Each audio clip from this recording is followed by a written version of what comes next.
Hey, what's up everyone? This is Anthony from Anthony's Customs, and for this review we're looking at the ARBALEST, which is a Gundam from Full Metal Alchemist. It's a really cool figure.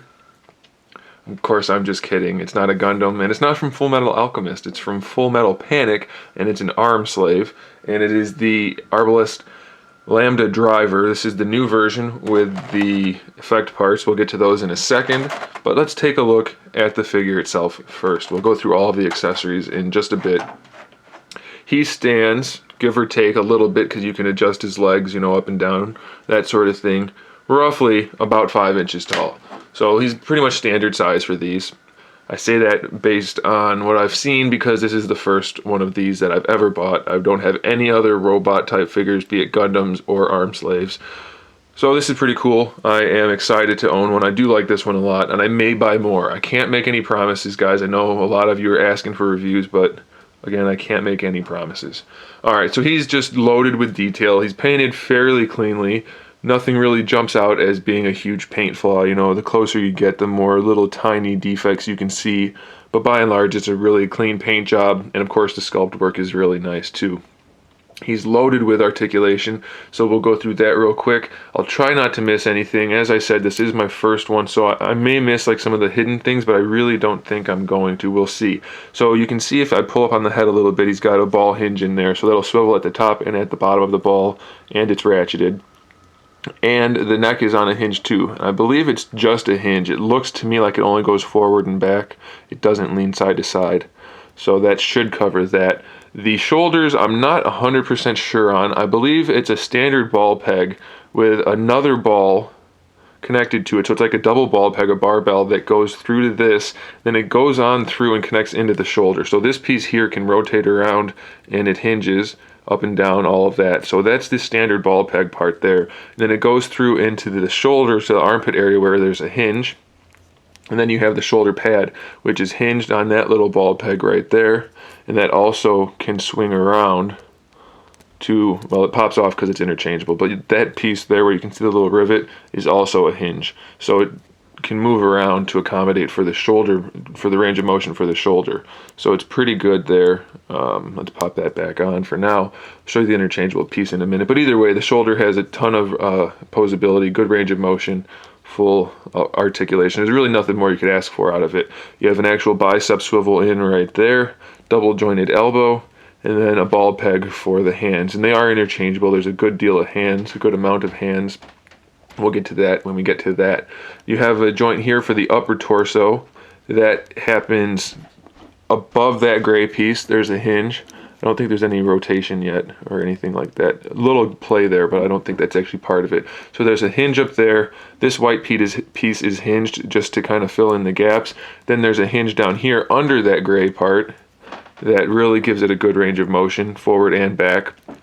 Still really not too much in the way of rotation. You have a little bit, but not a whole lot. You get all of your swivel down here at the hips, and that's where you also get your leaning side to side, and then you even do have more forward and back. So the torso is fairly well articulated. I think maybe some, and of course I haven't taken it apart, so I don't know 100% for sure, but if they use some ball pegs in there instead of the actual hinges, I think it might have accomplished a little bit better range of motion, especially like with a sideways diaphragm crunch. But either way, it's still really well articulated, so I'm okay with that. The hips are ball pegs that are hinged, so they hinge at the groin area, kind of like the figure arts Dragon Ball Z figures, if you're familiar with those.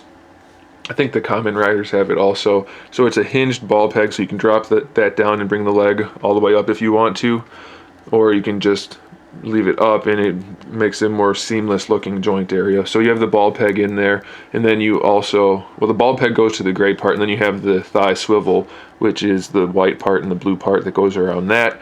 So pretty good range of motion there. This piece here is on a little ball hinge, or ball peg I mean, so that just helps a little bit. You have double jointed knees with the knee pad being individually articulated, so you can pose that however you want to, and it looks pretty good. Even if you bend the leg all the way back, and you can move that knee pad to where you like it, and it won't look too ugly. So you can put him in some really cool poses. I know some of the proto pictures have him in like a crouching position, You can do that no problem. He's super articulated. And then lastly, for the articulation, we have the ankles, which have a double hinge for the rotation, or for the ankle rocker. So you can see there, I don't really know how to describe it any other way other than there's a pivot in the foot and at the ankle. So you have really good sideways motion. You have the toe pivot, and this is individually pivoted as well. And there's a pivot at the top of the ankle. So you have tons of posability in the feet. You really couldn't do any better, I don't think. Really well articulated. He is a bit of kind of a smaller figure at only 5 inches tall, so some people may not care for that, but you really do get the quality in these figures. So one of the reasons I didn't buy any before was the size, but really for the price you really can't complain with the amount of detail and articulation. We do have these that are hinged, or I'm sorry, ball pegged, I believe. And maybe it's just a little pivot. Either way, those do move too. Alright, that's it for the actual figure. Let's look at accessories. Get these out of the way. We have two kind of effect parts, energy effect, wave dash type things. Those just sit on the table, however you want to use them. They are nice translucent blue plastic, and they have some like white airbrushing on there to give them some detail. So those are pretty cool. Nicely sculpted pieces.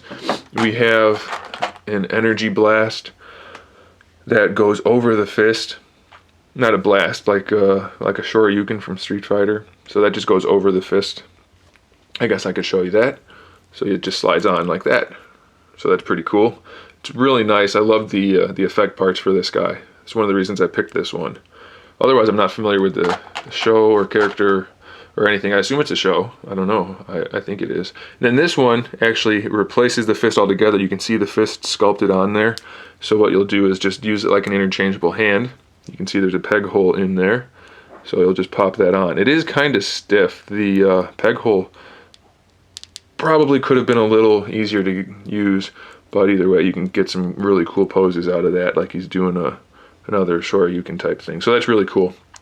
Let's pop that off to get it out of the way, and we can look at some more stuff. He has an alternate head, which is, it's actually just the face part, and it has these little grabbers on there that hold his knife. And how that works is you just pop the top of the head off, and that goes in there. You can see where it would replace. So that's cool. I don't think I'll actually use that, but you do have it. He has shoulder pads, like I said, interchangeable shoulder pads. And what they are is really just what these would be if they actually opened up. So that's what this is.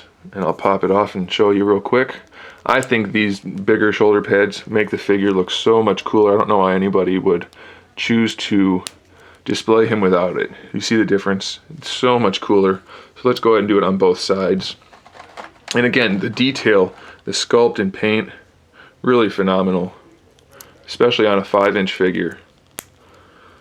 So cool. Alright, we also have interchangeable parts for these back here. These are a little tricky to get off. I suggest you just stick your thumbnail in kind of like above that periwinkle color, the purple, light blue, and just pull back, and they should slide out fairly easily. Once you do it once or twice, you shouldn't have too much trouble. And then these just go right back in the way those came out. And so that looks really cool as well. Let's do it on both sides. And there you go.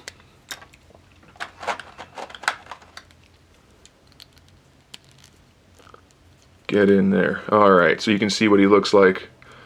Really snazzy looking figure, I think. One thing I forgot to mention is that you can pop off this panel right here. You see that panel?